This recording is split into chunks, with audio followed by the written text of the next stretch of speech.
وزیر اعظم عمران خان نے پارٹی ترجمانوں کو نواز شریف کی صحت پر بیانات دینے سے روک دیا.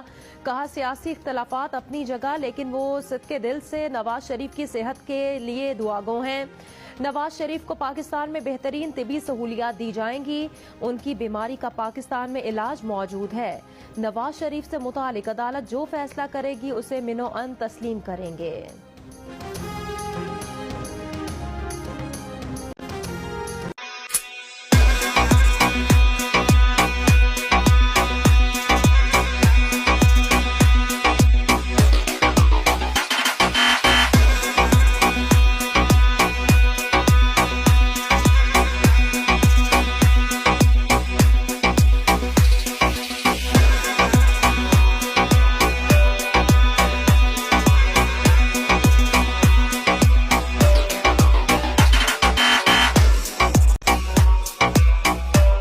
بڑے عرصے بعد آپ کے چہرے پہ ایک مسکراہٹ جو ہے وہ نظر آ رہی ہے.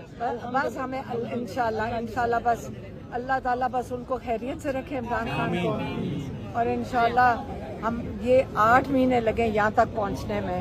صرف یہ مانگا تھا, صرف شفا مانگی ہے, اس کے اوپر عمل درآمد ہوگا.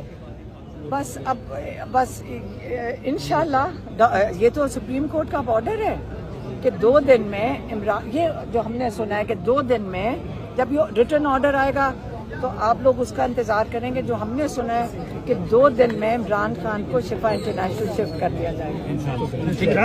اچھا یہ بتائیں, اس کے بعد میں اور کوئی بات نہیں کر سکتا. ہم نے کمٹ کیا ہے عدالت کو, ہم میڈیا سے بات نہیں کریں گے اور آپ ہمارا ساتھ دیں. ملاقات کے بعد کی بات ہے, لیکن آج کیونکہ بڑی عرصے بعد عدالت کو کمٹ کیا ہے, ہم کچھ بھی نہیں بولنا. انہوں نے کہا میڈیا کے ساتھ ہم ڈر رہے ہیں کہ ہم کوئی بات ایسی نہ کر دیں جس پہ عدالت خوش نہ ہو. انہوں نے بڑا سخت آرڈر لکھا ہے کہ کسی نے میڈیا کے ساتھ بات نہیں کرنی. ڈاکٹر عثما صاحبہ جو ہیں وہ ساتھ موجود ہوں گی جب انہیں شفا میں شفٹ کیا جائے گا. ابھی وہ ڈیٹیلز نہیں پتا, یہ ڈیٹیلز نہیں پتا. آپ کا یہ درینا مطالبہ تھا جو آج آ کے پورا ہوا. اللہ کا شکر ہے ہماری آپ لوگوں نے ہمت کی, آپ لوگوں نے ساتھ دیا اور آپ لوگوں نے ہمارا پیغام سب تک پہنچایا. آپ سب کی مہربانی. یہ ایک قدم ہے, بس ہمیں صرف ان کی صحت کا ہے. انشاءاللہ بہت مہربانی. ہر ایک ستم کا حساب ہوگا, کڑا یہاں احتساب ہوگا, یہ لازمی ہے جناب ہوگا.